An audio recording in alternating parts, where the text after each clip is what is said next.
The following is a presentation of the Belly Up Sports Media Network.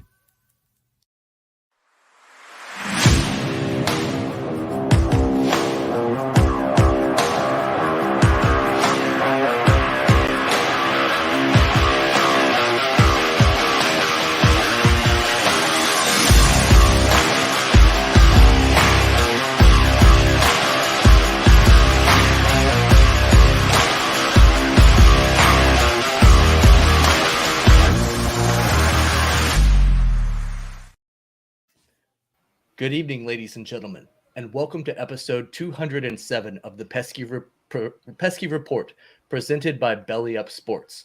My name is Brandon Brewer, and I'll be playing host and moderator for tonight's proceedings. The State of the Union Address is an annual message delivered by the President of the United States to a joint session of Congress. It's a pretty big deal. Well, tonight is a much bigger deal because it is the State of Red Sox Nation debate between two titans of Red Sox Twitter.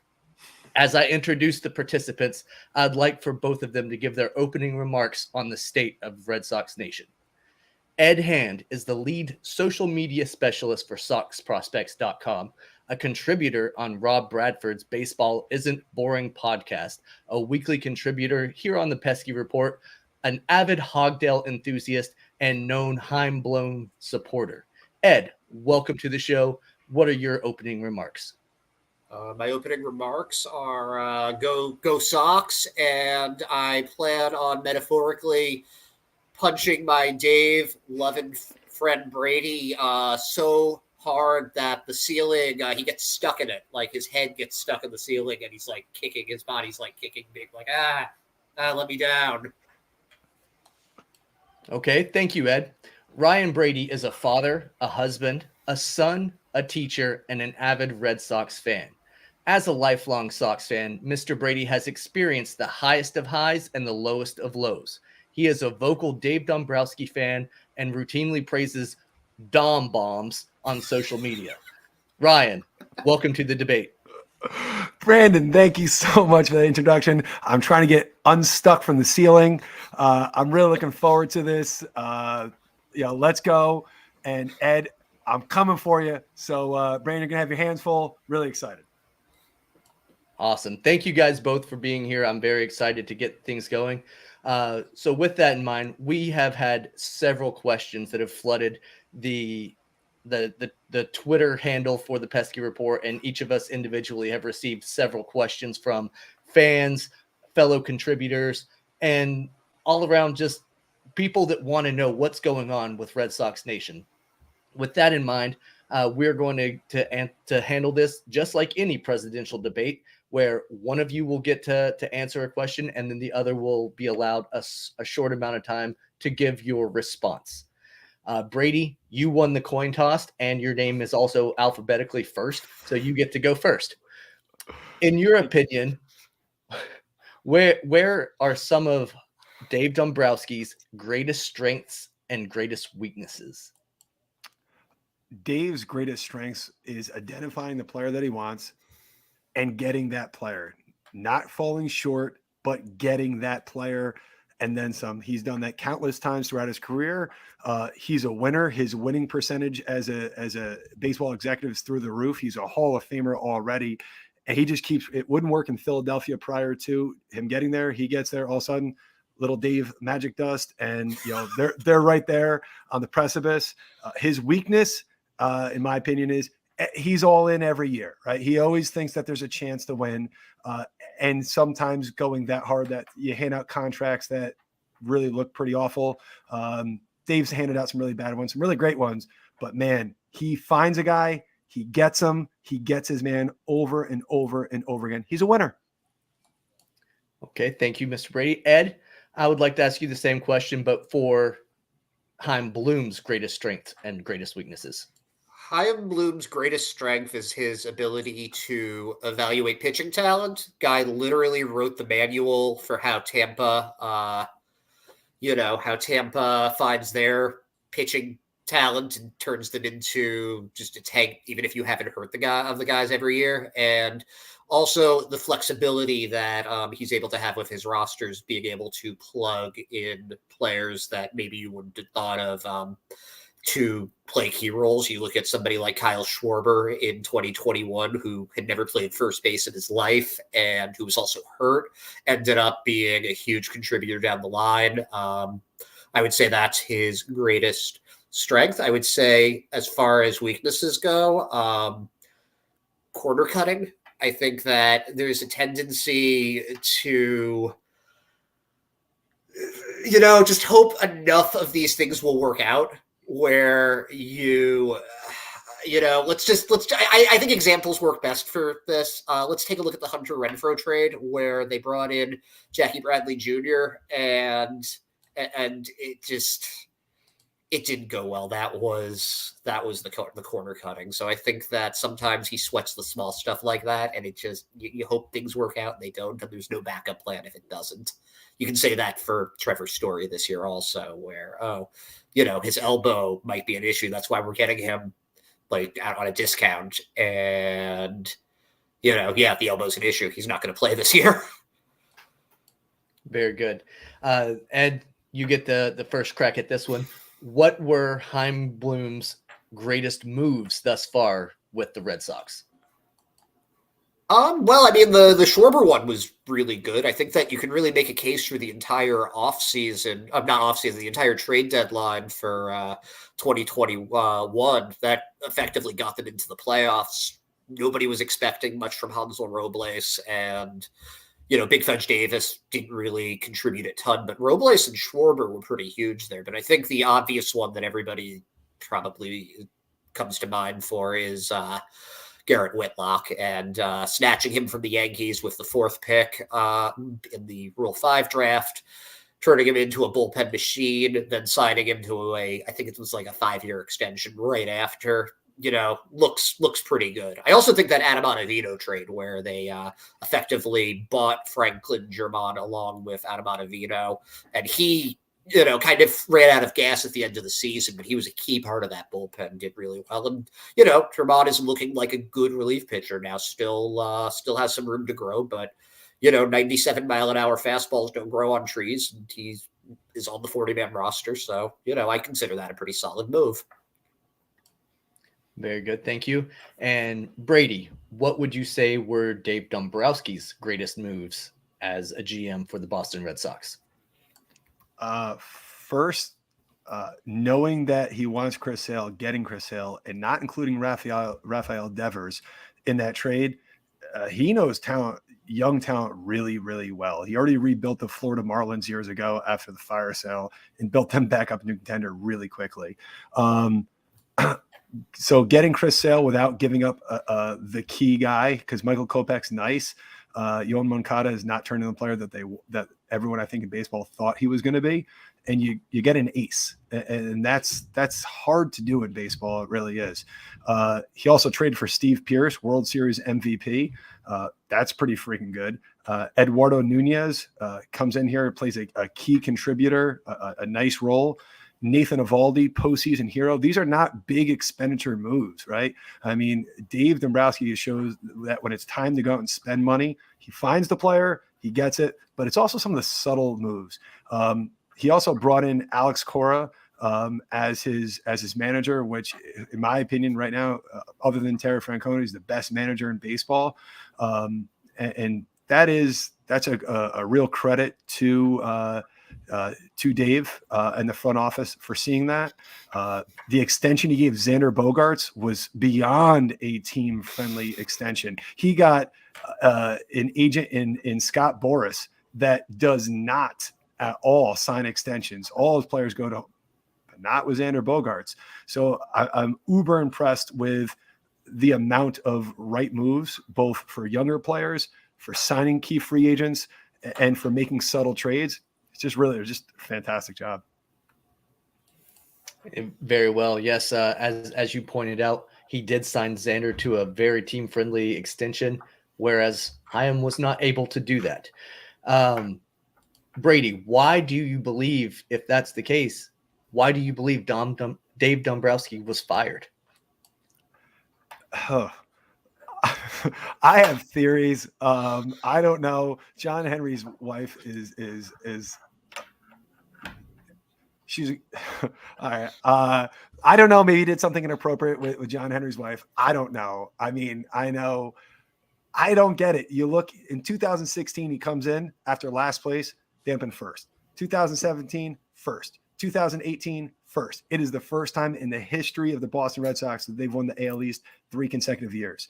Even in his worst year, they had a winning record. It was only actually a few games shy of Chaim's best season ever. So I don't really get it.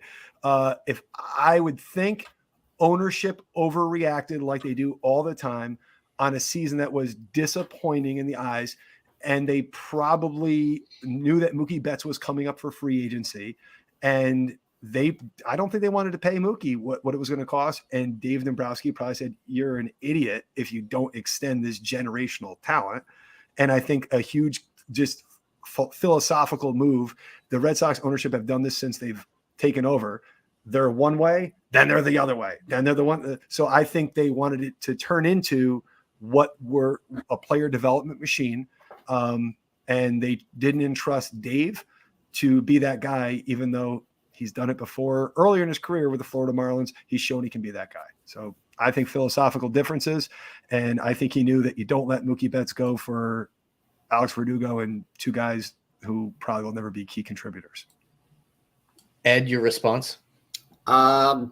Yeah, I mean, he's pretty spot on with that, honestly. I do disagree that Dombrowski could have been the guy to build up the farm system, just because of how trigger happy he is with the trades, and also and I'm not going to say that Dave did a terrible job drafting or acquiring talent, because Tristan Casas clearly is going to be a decent player.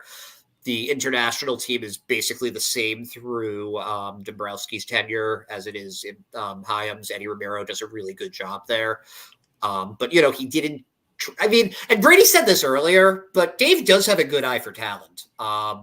He correctly identified that Devers was the superior talent to Moncada and didn't trade him for in the sale trade. He didn't trade Brayan Bello. He didn't trade Cedon Rafaela. So it's not like he's blind to players' talent levels. It's just that he doesn't always know how to pick them out from the draft. When you look at some of the first round picks that he made, Cameron Cannon just got picked in the minor league portion of the free agency draft, of the Rule 5 draft. I don't even remember who the first round pick was, other than Casas that he had. I can't really think of a lot of guys that have done especially well through his free agency, through his draft classes like that. Brandon Walter, who's now on the 40-man, Chris Murphy. Yeah, those are some nice arms, but they weren't top picks either. Walter was taken in a round that doesn't even exist anymore. I think he was a 26th round pick. And a lot of that is just credit to the scouts, credit to the farm system. It's less on it's less on Dave for those later picks than it is for those early picks. I think that Bloom had a track record in Tampa of being able to turn straw into gold when you look at what a lot of those Tampa teams did, especially. And this is going all the way back to 2008 when they got to the World Series with that David Price team. Now, people would argue that they were never able to finish it, that Tampa, hasn't ever won a World Series. Okay, a lot of teams haven't in a long time. Are you telling me you wouldn't want your team to be run like the Guardians right now? They've got a great team, and they haven't won a World Series since definitely before Major League came out. When did they were still the Indians then? Yeah. Yeah, I think that Dave just wasn't the guy to build from the ground up, and at this point, why would he want to? He's 65 or something. Let him enjoy his golden years building a contender with a team that's already there. That's a good point. Typically, whenever we think of the Bluminati and the Dom Bombers, they are completely different groups of people. But what similarities are shared between Chaim and Dave, Ed? I think they both tend to gravitate towards high character players. You're not going to see somebody like, oh God, why am I blank? Trevor Bauer or Mike Clevenger or someone like that in Boston. It hasn't happened in a long time. I think of, somebody like Francisco Cordero, or, Carl Everett, who maybe weren't as much so, but, these two regimes really haven't taken in too many guys like that. So I think in that regard, they're very similar. And, I think they both have a good eye for talent. It's just in very different ways. I think Dave knows what elite talent is, and Chaim's better at spotting those diamonds in the rough. But, it's still an eye for talent. It's just different types of talent. Okay, thank you. Brady, your response? Conviction. I may not agree with every move that, well, anyone does, but with every, directions per se, maybe of Chaim Bloom, but I give him tons of fucking credit. You trade for probably, Jeter Downs, one of the key contributors in that huge landmark of a trade. You DFA him. Fuck it. It's not working. Out you go. What kind of balls that must take to come in and trade a generational player, the key minor leaguer you get, and you're just like, deuces, it ain't working. That takes a lot of balls to go there and do that. Really does. Like Chaim Bloom, Matt Barnes signs into an extension, cuts Matt Barnes, and just goes with this, fuck it, it ain't working with this roster. That really is conviction. And I'm going to give that, like, Chaim's got it and Dave has that in spades. If he sees his guy, he gets his guy in different ways. Chaim sees his guy and maybe he gets his guy, but I have 5 different versions of guys that I like. Dave gets the guy that he wants. Chaim is not afraid with conviction to go like this. It's not working. I'm going to look like shit. I'm going to have egg all over my face, but I don't care. I'm doing what I think is morally right to move this franchise forward. Dave's conviction. I see a guy. I want a guy. I don't fuck around. I get that guy. I like that. I like that a lot. We have our first question that's rolling in from the Bird app, and it's from @KeepTheAsp. I don't make up the handles. That's what was provided to me. That's what came across my desk. I don't know why you're laughing. All right. Brady, you get this one first. Did a Rays halo effect oversell Bloom's acumen? It seems like he's made avoidable flubs. He lowballed Xander. He waited so long for extension talks with Raffy, traded Vasquez, but not getting under the luxury tax. Maybe he's good at talent ID or development, but not yet capable of balancing everything. Your thoughts? I concur. It's really well said. I mentioned this to Ed before. I think the greatest misstep ownership did was, if you're going to bring Chaim Bloom in, Dave Dombrowski came, but he had Frank Wren with him, right? And then he had Tony La Russa with him. Had another veteran presence. You have a really young head of baseball ops. I like the idea of, like a Sandy Alderson type to be there to kind of help navigate along the way, because experience can be really useful, especially in a big market. So I think the halo effect is real, in the sense that the idea of a Tampa Bay executive getting to work in a mother company that is going to throw big money, like, the idea of that is fucking great. And we see it working really well with the Dodgers. The problem is that doesn't mean that, like, these pieces are real pieces. Like Chaim Bloom may not work well in Boston. Just because it worked well with the Dodgers and Andrew Friedman doesn't mean, pixie dust and it's all going to work out. Like, that doesn't mean that. Chaim has definitely made missteps. There's no doubt. There's head scratching moves. I think the halo effect is, we just assume because of what he did really well in Tampa. And for the record, it wasn't just him. Like, there's a thinking pot, and he didn't bring a whole lot of executives over with him from Tampa here. Like, he was meshed with the guys that were already left over from the Dave regime. I don't know, really, like, when you hear Pedro and Big Papi talking openly about, it seems like a directionless franchise. That's bad. That should not be ignored. And, like, though that's a boomer way of looking at it. Like, these are Red Sox living legends saying, like, we're concerned. And I think he's really fucking smart. I think he's made some really dumb moves, and I wish he was given an an experienced executive to work alongside with to bounce ideas. I think he really would benefit from that. Ed, your thoughts? Yeah, I think that I think that I don't think anything that you said there is incorrect, Brady. But I think that something that you're ignoring is the difference between Boston and Tampa, where does Tampa have any living legends that even talk about their team? No, they don't. Evan Longoria is not over there. He's still playing. It's not like Jose Canseco and Greg Vaughn or Rolando Araujo are being like, "Yo, guys, did you hear this move that ownership is making? We don't like it." No, the guys in Tampa have plenty of screw ups there. It's not like he went 10 for 10 or anything with every single move. It's just that nobody cares, so it's easier. It's much easier to make mistakes there and have a few hits. I don't think that his track record in Tampa versus Boston is even that different. He's had some hits here. John Schreiber is a Tampa-type find.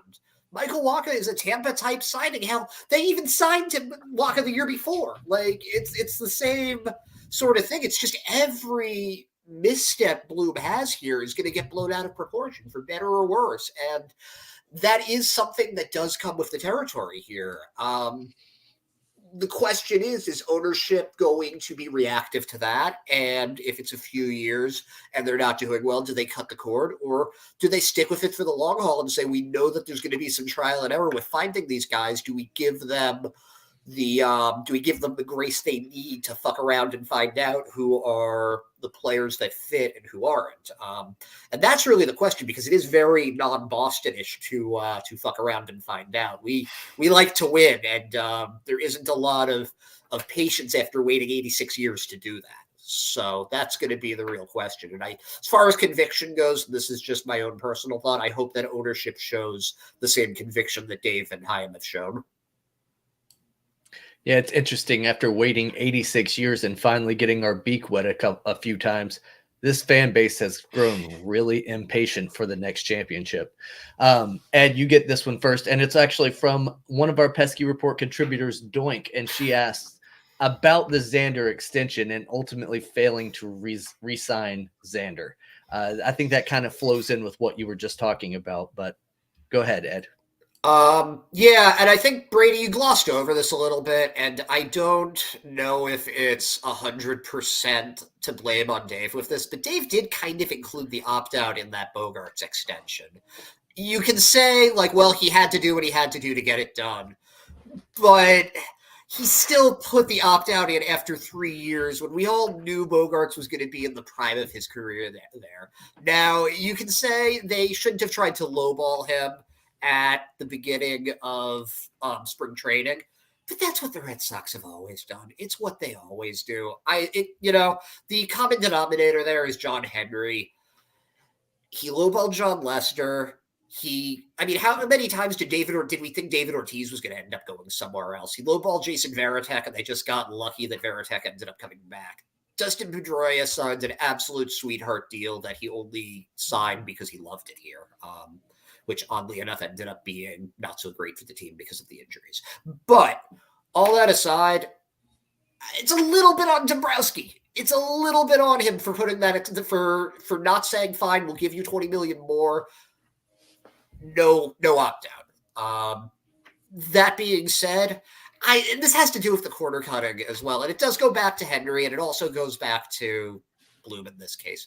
What are you doing fucking around if you know you want to sign the guy? What are you doing starting with an offer that you know he's not going to take if you know he's the guy that you want to be your shortstop and you kind of don't have a backup plan for him? Not that I don't think Kike Hernandez is perfectly capable of playing shortstop. I saw that highlight video he posted yesterday. It's going to be fun to watch, but come on, Bogaerts was your top option, not just for shortstop, but as your middle-of-the-order bat. They're 2 bats short now with the Story injury. It's just kind of mind-boggling there. There's a lot of blame to throw around for what happened with Bogaerts, though. There really is. And it's interesting that you found a way to blame Dombrowski and all that. Brady, your response? Yeah, for the first time, I think I got fired up here. I've been really good at not interjecting. There's no fucking way that Xander signs an extension having the devil as his agent unless he has an opt-out in there. So, I mean, that's just silly, in my opinion. However, and I do totally agree with Ed that this is ownership's way, right? John Lester, like, oh, we learned from it. Like, no, I didn't. Shit. Like, we always look at like the next. The thing is this one, and this is what scares the absolute fuck out of me. When John Lester leaves, they knee-jerk sign David Price to go like, let's fix it. Now, let's do a whole bunch of one-year stopgap shit.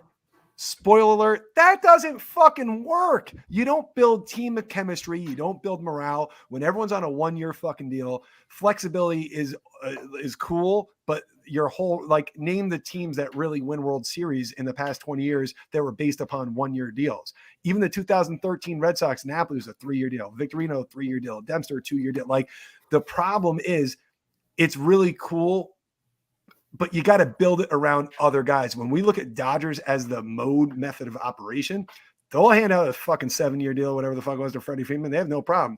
We sign it to Trevor Story because he's hurt. Like, we all know that. Then he fucking gets hurt, and we're like, oops. Like, so, I mean, it's definitely ownership. They like to fuck around with their homegrown talent. But the concern for me now is this time, we didn't go out and sign, all the shortstops. There was who we had. I can't even think of who's the guy. Steven Drew, Julio Lugo. No, I'm thinking of this offseason. Trey Turner, Carlos Correa. Right. Swanson. We didn't get any of those guys. Nope. Instead, we didn't even go after Gene Segura because that would have been fucking cool, right? Nope. Instead, we're going for fucking flexibility. So let's overpay on one-year deals. That's the concern, is that now the ownership fucked up because they told him the low ball. Dave's strength is going, no low ball, get this motherfucker signed. He convinces ownership to spend. I don't think Chaim's got that in him yet. Trevor Story came on a discount deal. Ed said it before. That's not good enough. I would count. Oh, sorry. Go ahead. You can rebuttal. I would say that just because somebody gets hurt early in the deal doesn't mean that it's a completely lost contract. And you can turn to that 2013 team, John Lackey. If that's the pitching equivalent of Trevor Story, a guy that they paid a lot for, immediately got hurt, and he's already a step ahead of him, because you remember John Lackey's first year with the Red Sox? It was an absolute nightmare. He was the worst pitcher in the league that year, and then he missed the entire next season. Nobody thought Lackey was going to do anything. So at least Story was, at least a positive player when he was on the field last year. At least, I know I said before he's not playing this year. He might be able to play a little bit this year, hopefully. We just got a comment up here from my boy Jake O'Donnell that Dave didn't do a good job convincing ownership to shell out for Mookie. I think that and this is just a theory, but do you remember that whole thing that came out with what was it that he said, they burned my house down, or it was something to that extent? I think ultimately that's what led to Dave being fired. I think that it was that he took a stand to ownership, and that was sort of it, just from what I've heard, that it was him and Frank Grant and Tony La Russa kind of hold up versus the entire organization. I think that it was almost a case of him playing by his own rules a little too much there, and not, because at the end of the day, even if you think something's a stupid move, you're not the one paying the bills. You're not the one that's throwing the money out. You do kind of have to listen to ownership, and that's what I think costs him there.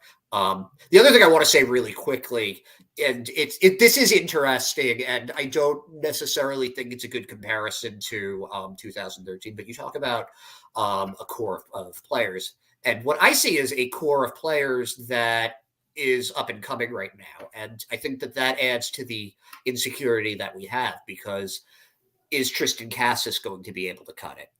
Is Brayan Bello going to be able to cut it? There are some young guys below that, Cedon Rafaela. Further down, you have your Miguel Blaze and Marcelo Myers. I see it as them trying to build a core through those guys while competing and kind of throwing in these veterans to kind of help with them. The guys like Cassis to kind of nurture them into those roles. And then maybe as they're successful, we see those extensions come out like we did with Whitlock. And, that's what the team ends up being built around. God, 2013 was kind of wild though, wasn't it? Like that all clicking was pretty crazy. Hey, Brandon, do you mind if I just the question that came in there a little bit? I agree with that Dave didn't do a good job convincing ownership, but that kind of piggies back on. I think my thought was ownership's has repeatedly been the constant for the Red Sox since 2003. They haven't paid. Look at Nomar Garcia. They haven't paid anyone to stay long term. That's homegrown. They fucked around with David Ortiz every fucking year. It was like an emotional roller coaster for Red Sox fans. So that actually, I can't put that on anyone because that's who they are. In fact, what I'm going to put on this one is Chaim openly said Xander is our number one offseason target. Not once, but twice he doubled down on it. That's my thing. I never heard Dave publicly say anything like, what the fuck? How are we not signing Mookie Betts? I think it's pretty obvious to say he was saying we have one of the top 10 players in baseball. If you want to cut somewhere else, do it. Not with this fucking guy. And you know what? He's right. Like, Mookie's really fucking good, and he should have been here long term. That should have been where they changed the narrative. Yeah, it is unfortunate that Chaim was the guy that was ultimately responsible for trading Mookie, but it's not all his fault. A lot of it does have to fall on ownership. Here's an interesting question that came in from the Bird app, and it's from user @SoxSouth. And I thought this one was just a whimsical and funny question, so I wanted to include it. Which current Red Sox player do you think has the lowest credit score? Brady, you get it first this time. Wow, that's all right. That's a fun one. Last year I would have given it to Matt Strom. Right? I'm gonna go ahead and say that one. I mean, no disrespect. But yeah. This year, lowest credit score. This hurts to say it, but I think Alex Verdugo looks like a guy that any penny that comes in his pocket is being fucking spent over and over and over and over again. And I love Verdugo, but I don't think he's got a whole lot to show for what he's making. That's just my guess. My man has a lot of shoes to show what he's made. Ed? There's only one man on the Red Sox that got $200 or whatever it was to switch window seats with Bobby Dalbec and then use that money to buy a samurai sword. And that man is Tanner Houck. And, just the vibes Tanner Houck gives off, I get the feeling that samurai sword isn't the only money that he's just like thrown at weapons. I get the feeling that he might have a tank. He might have a bazooka that he keeps just for fun in his backyard, definitely throwing stars. I wouldn't be surprised if he's doing his his pitching exercises, just tossing throwing stars in his backyard. I think he makes a lot of confusing impulse purchases. Does not seem like the kind of guy who's saving his money. So I go Tanner Houck. I can just imagine Tanner Houck driving into spring training at Fort Myers in an Abrams tank, just ready to roll. Staying on the Bird app for a few moments, we got one from user Gyronix96. I'm guessing that's how it's pronounced. I don't know. Do you think Chaim Bloom and the front office are going to start locking up young talent from our minor league system in a similar fashion to the Atlanta Braves? If so, who do you think are the key pieces to that puzzle? Ed, you get to go first. I think that's the direction baseball's going in right now. We've already seen them do it with Garrett Whitlock, so I think that's definitely something that's going to happen. Bayo and Cassis seem like the obvious two right now. I also could conceivably see Tanner Houck signing a long-term extension, and that would be beneficial for both teams, for both parties involved there, because with the Red Sox, they lock him up for his prime years. For Houck, he's had a bit of an injury history, so this gives him some security. He might not get top dollar, but he'll get enough for those prime years, and then if he's good throughout it, he'll be able to make a lot more money after. So I think that those are the guys off the top of my head. I think that we're going to have to see them actually in the majors first. I wouldn't be surprised to see them also. If he takes a step forward this year, I could see Verdugo getting an extension. Pivetta, I'm not as confident on, but Verdugo seems like someone you can build around. I don't know if Pivetta is that, and I like him. but he's been pretty consistently like a 4.50 ERA innings eater type. So that's I think it's likely that we start seeing that over the next couple of years. Brady? I hope so, but I don't think so. This ownership group has made the same mistake for 2 decades now. So, I mean, that'd be cool. I just don't think it's in their DNA to let a kid come up and play 100 games and be like, let's sign to an 8-year deal. Like, I don't see it. Garrett Whitlock, they bought out a year or 2 of free agency. That I could see something like that, but like the equivalent, the Wander Franco from the Tampa, that was a huge long-term extension. I wish they would, especially for me with Cassis, a first baseman, a big burly first baseman. I feel much safer than a starting pitcher, because I'd rather not keep him past 30. You know what I mean? But I just don't think so. I wish they would. I really, really do. But I don't think that's who ownership is. And they've been the same overreaction, whatever, don't pay their homegrown. This is who they are. I'm sure Chaim Bloom will be fired in a year, if not less, because this is what they do. Okay. Thank you both for your answers in that section. We're going to move into a rapid fire question portion of the debate here. You will each get asked a question and be able to respond in 10 seconds or less. Ed, since Brady went first in the first round, you get to go first in this round. And the question is, for those that love Chaim and are completely loyal, aka the Bloominati, why do they love him? Is it the moves he's made so far or the potential for the future? Potential for the future and that iron chin. The iron chin. Yeah, everybody does love Boy Chin Wonder. Brady, how can Chaim Bloom lose his job? I think coming in last place again this year and having a $230 million payroll. Ed, how can Bloom keep his job? Making the playoffs, team gets better, and the farm system improves, continues to grow.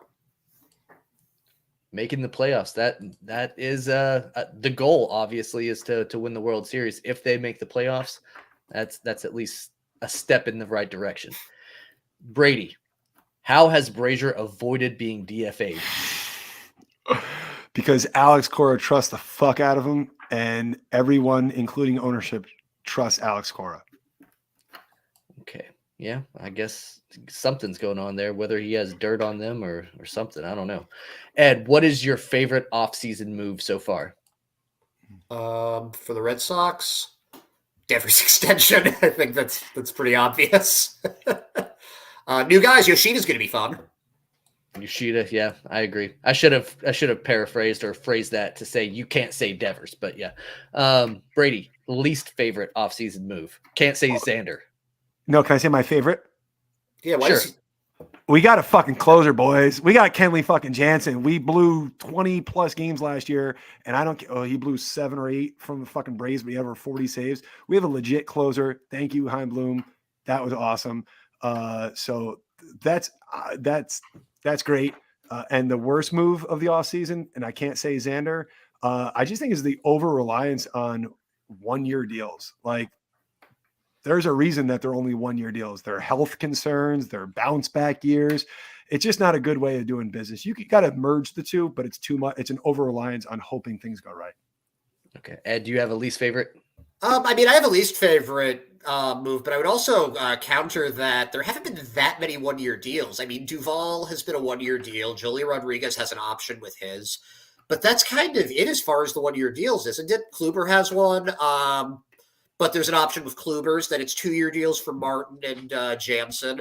There's a 5-year deal for Yoshida. I don't think it's that many 1-year deals.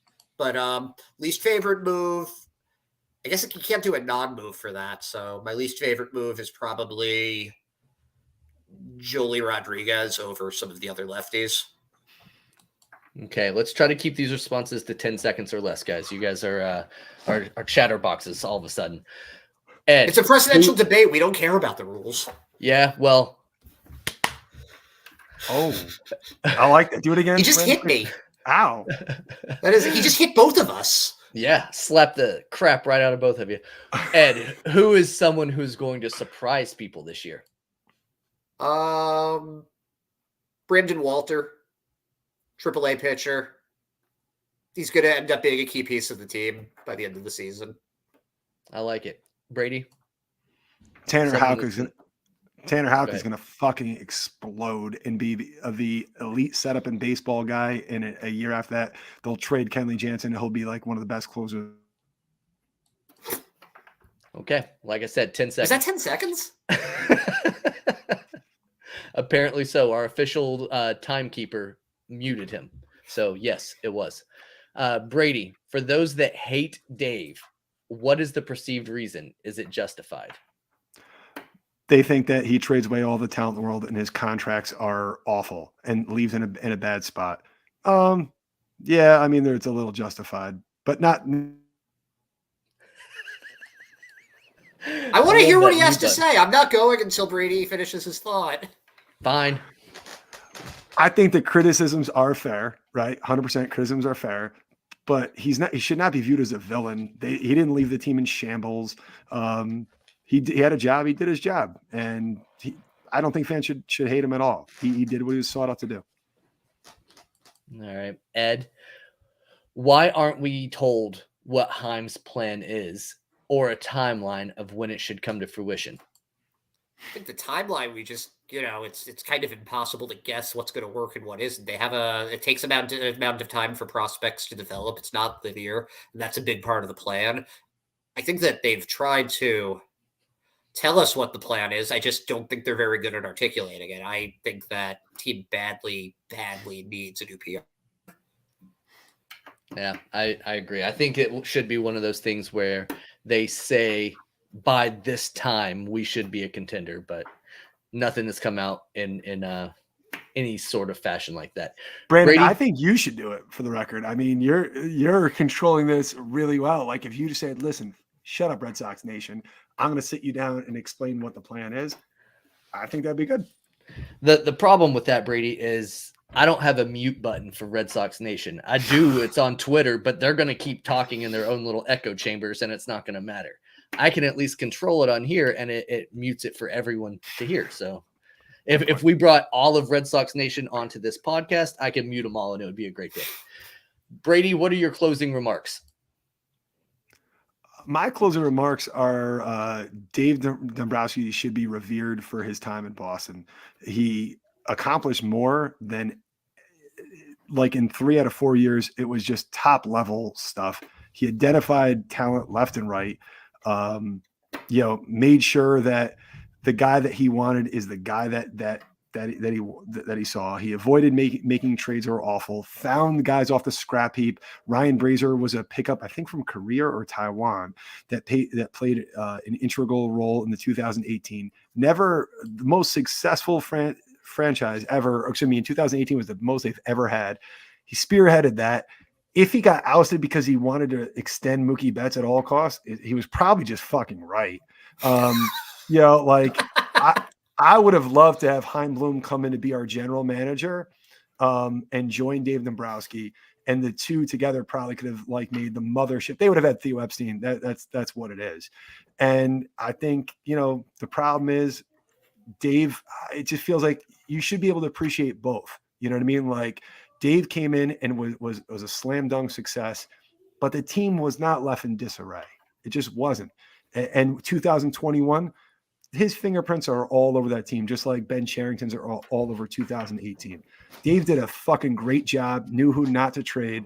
And I'm just really hopeful that that there is an end in sight for this 1-2 year deal, and that we can become LA East, right? And not Tampa North. Because I think if that happens, everyone's going to be really fucking happy. But I do think Chaim is running out of time, because you can't have a $230 million payroll and fight for fourth place, right? That is I could probably build a team that would probably compete for a spot, especially with the expanded postseason here.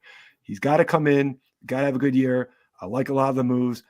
I trust in Chaim. I just want to see it moving forward with a little more conviction towards major league contracts that are not just 1 and 2 year deals. Ed, what is your closing statement? Yeah, so starting with Dombrowski, I don't know if people will be surprised to hear this or not. I'm a big Dombrowski fan. I think he did an excellent job in Boston. I think that he did exactly what he came here for. I think that, as I said before, his eye for talent is much better than people give him credit for. I also think that the farm system was pretty depleted with a lot of the top guys being, and like we're seeing them come up now, but that was 2019. It's been like 3-4 years for them to develop. And, I don't know if people remember this or not, but the big free agency signing in 2019 was like Colton Brewer for the bullpen. Like they were shot on cash. They didn't have enough cash to pay any of these guys. Like, you think you can re-sign Mookie when you can't even sign a reliever to back up your championship winning team that's already the highest paid team in baseball? It wasn't. Dave did exactly what he was supposed to do, and ownership let him do it, and they didn't let him try and fix it. And I think, if retrospectively, I think that they should have let Dave be the person to take care of Mookie one way or the other and let the chips fall where they may after that. Because I also think that it was kind of unfair to have Bloom's first move when he comes in here be to trade one of the most talented players to ever come here. Like, he's never going to be popular. I never forgave Theo Epstein for trading Nomar Garcia-Parra, and he won 2 fucking World Series. Like, Bloom's screwed. Like, as far as public reception or whatever the term is goes, public perception, goes. Like, he's totally fucked. There were some people, like some kids that were like 13 when Mookie got traded. They're never forgiving him, and it's just worse now with Benintendi and with Xander now. Like, this is all the fan favorites leaving, so there's already that personal hatred there for him that, like, rationally, like, he can do the best job with the team, and it's not going to matter for those people. With all that being said, I would really, really like people to give this team a chance, because when you look at what they've done compared to last season and even the 2021 team, the depth is so much better. They actually are going to be able to have guys contribute from the farm system. It's not an overpowering team, but it's a team that could be the sum of its parts. And I hate saying this, I was talking about this earlier today. It's a very Tampa Bay-like team. And people might not like this in Boston, but you know what they do like in Boston? Playoff appearances and being underdogs. And that's what Tampa is year in and year out. And these guys are hungry. These guys are, there's a nice experienced core in there with Duvall, with the entirety of the bullpen. I mean, that's an experienced core now. That goes from being a weakness to being a real strength that I think is going to bolster the bullpen. We haven't seen Alex Cora with that many weapons before. Even in 2018, he didn't have that many weapons out of his bullpen. And the young talent is just, if you're in the weeds with the minor league system like I am right now, I started with Sox prospects in 2019. It is night and day right now. I remember Jeter Downs being the number 2 prospect in the system and thinking that was a really big deal. The number 2 is Tristan fucking Cassis right now. The number 3 people are making early comparisons to like a Ronald Acuna ceiling. Like, I'm just saying, it's pretty exciting. And it's, some of that is through development. Some of that's through letting them fuck around and find out. And some of that is through Bloom having a good eye for these young, talented players, especially through the draft. And, like I said before, I really do hope ownership just lets it play out. I agree with Brady that they are what they are. And it's, they've been who they are since 2000 or whenever they bought the team. They've been very successful, so they're probably not going to change. But let the experiment run its course. Don't quit halfway through just because you have some hiccups. Okay, thank you very much, both of you.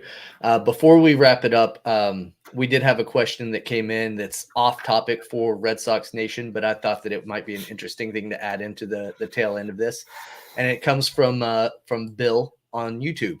Speaking of conviction, where do you think Trevor Bauer will wind up? Who wants to take that one first? Go ahead, Ed. Me? I mean, I don't think he's going to end up in jail or anything. I just don't think it's going to be Major League Baseball.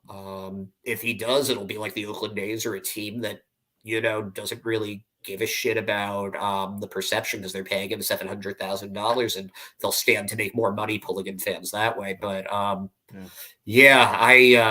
just he was a toxic waste dump before all of this, before the suspension happened. Like it wasn't like this was the first time. It was like literally, it's just thing after thing after thing. So yeah, I just can't see it happening. Okay, Brady, you got an opinion? Yeah, I kind of think that, I mean, it's got to happen before spring training, right? Like that, like I don't see it happening later. I kind of think no, like he's not. But then again, we look at NFL. There have been guys who've done some really horrendous things, and they just care about talent and wins. So I guess if gun to my head, I'm going to go ahead and say, yep. So like the Cincinnati Reds might say, hey, let's do a reunion, and then they can flip him if he's good. Because after a while, people start talking about that stuff, and they just worry about it. And I'm not saying that's right, but like someone's going to see I can flip him, right, and I can get something for him. And I just think that's what's probably going to happen. He's going to go to an obscure team, and that team's going to flip him, and he'll probably be a pretty good pitcher. And that's what I don't want it, but I think that's what's going to happen.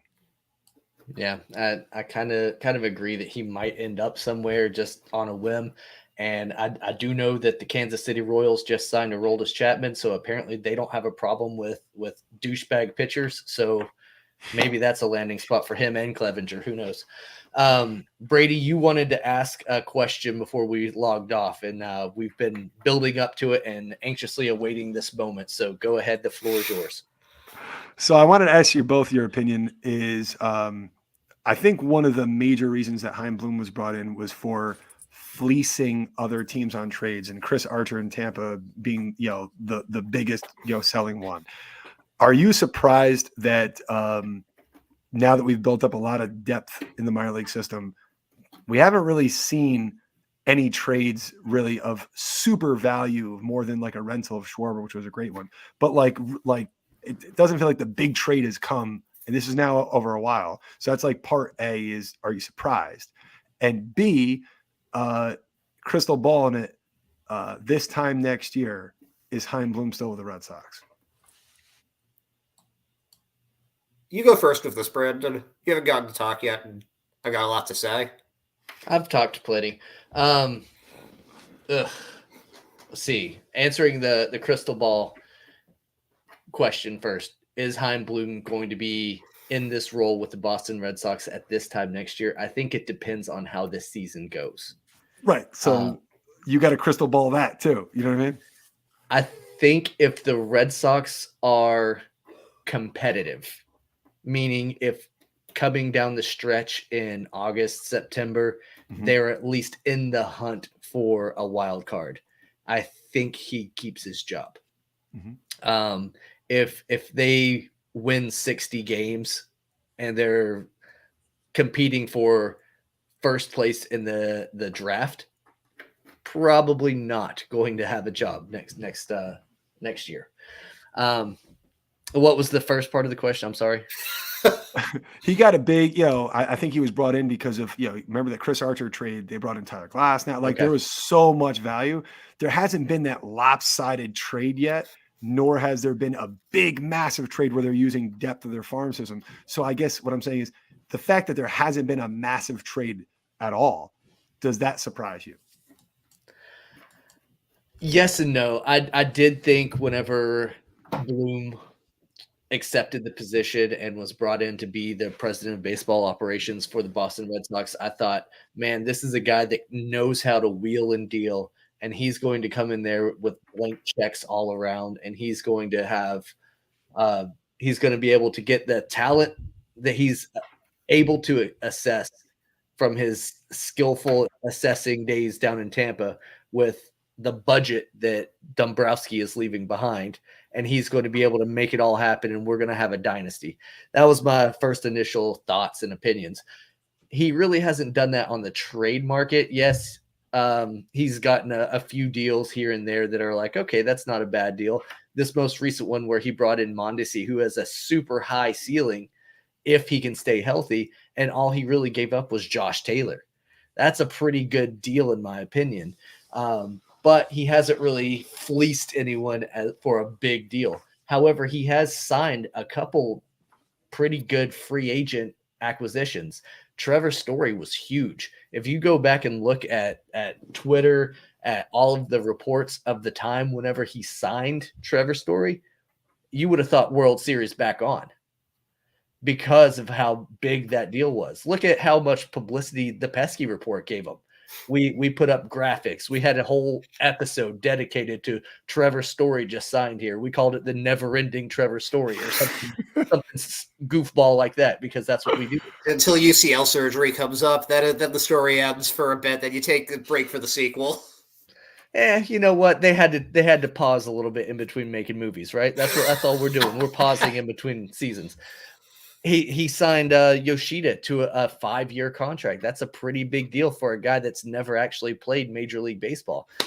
He has made a bit of a splash. It's just not been on the trade market like a lot of us thought. Ed, go ahead. Am I surprised? A little.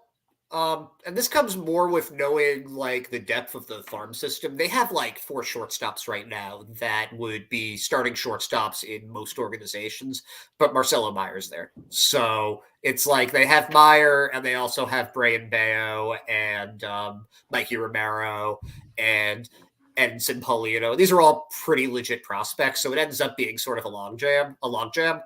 So it surprises me a little bit that they haven't moved those guys, but they're so low in the system too that teams aren't necessarily going to trade for them.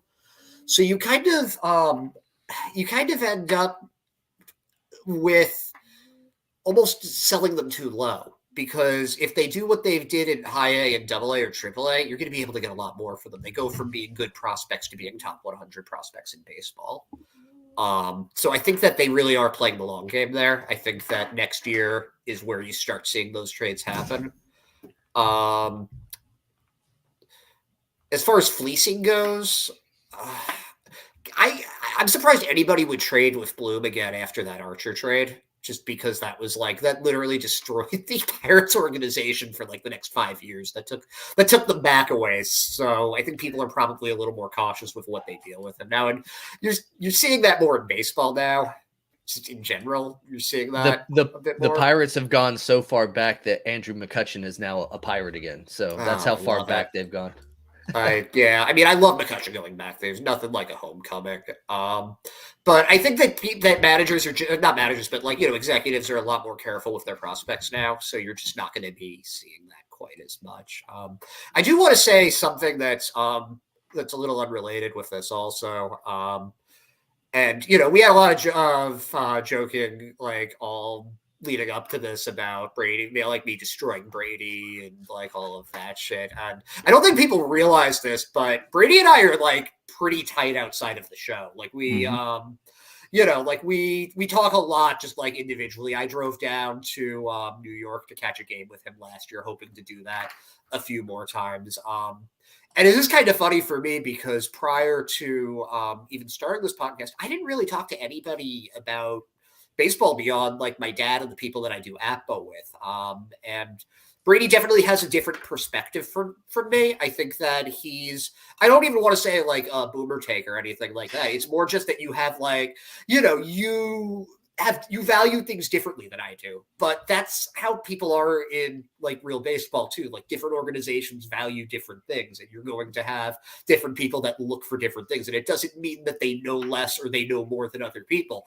It just means that they have a different perspective. And I think I've probably learned more since being on Pesky Report from Brady than I think anybody else.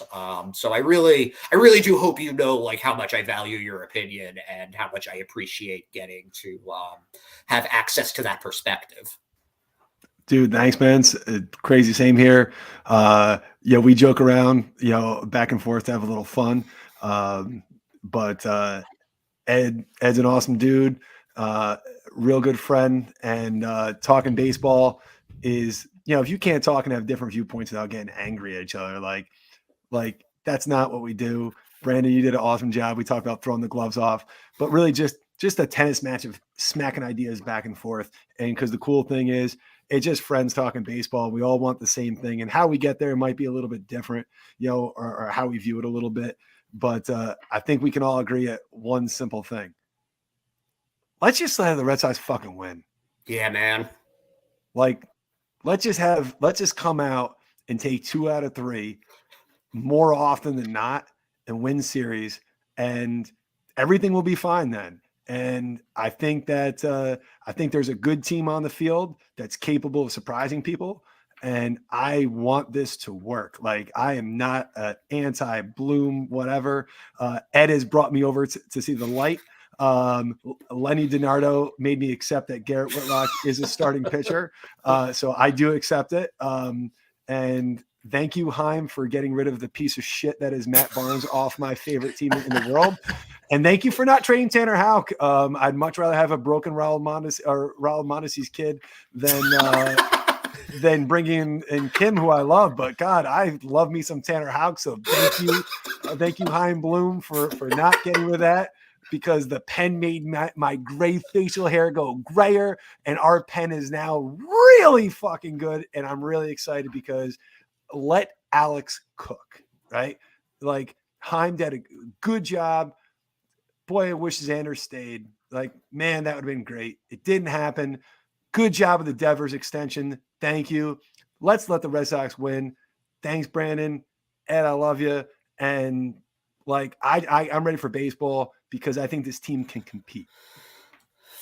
All right. With that being said, gentlemen, thank you so much for your time and sharing your thoughts. To all of our listeners, thank you for joining us for this year's Red Sox State of the Nation debate. We hope that some of the things said tonight will put to rest some of the nagging questions in your head that you've had about this team going forward, and that you'll realize that the 2023 Boston Red Sox are going to be fun. We hope you'll join us next time. Good night.